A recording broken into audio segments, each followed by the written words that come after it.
The Microsoft Surface line has come a long way since the original tablet. You can now get a bunch of different designs, including traditional laptop models. The Surface Laptop Go takes a little bit of all the previous Surface designs and wraps it up into an affordable Ultrabook style laptop. Let's check it out.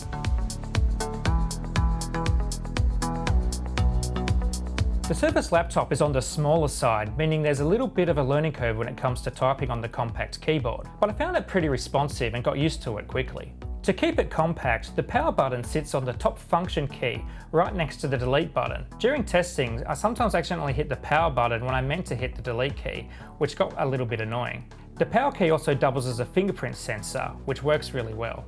Because of its size, you also don't get a whole lot of ports, but the few you do get are welcome additions. There's a single USB-A, USB-C and headphone jack on the left-hand side, and a Surface Connect charging port on the right. Beneath the hood, the laptop is running an Intel Core i5 processor, and you have the option of either 4GB or 8GB of RAM. To get the most out of Windows 10, I recommend skipping the entry-level version and going for the 8GB instead.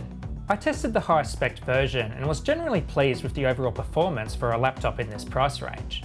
It's not as fast as the pricier Surface laptops, but it's a bit more responsive than the cheaper Microsoft Surface Go 2.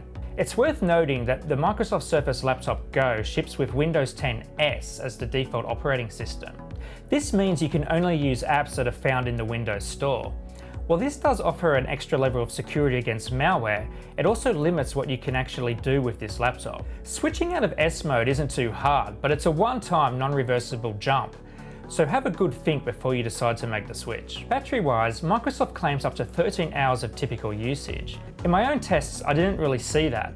Out of the recently tested Surface devices, the Surface Laptop Go came dead last. To determine real-world battery life, I ran PC Mark X's gaming battery test.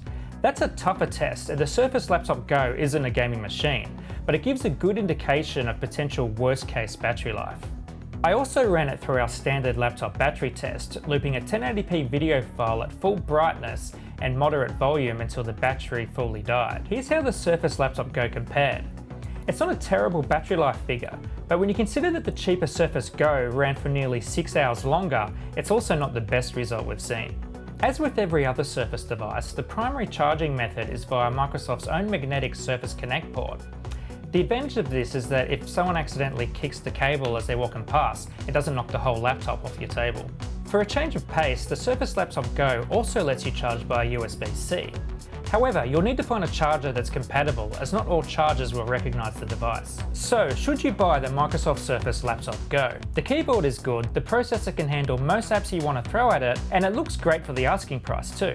The only downside is that the battery life could be better.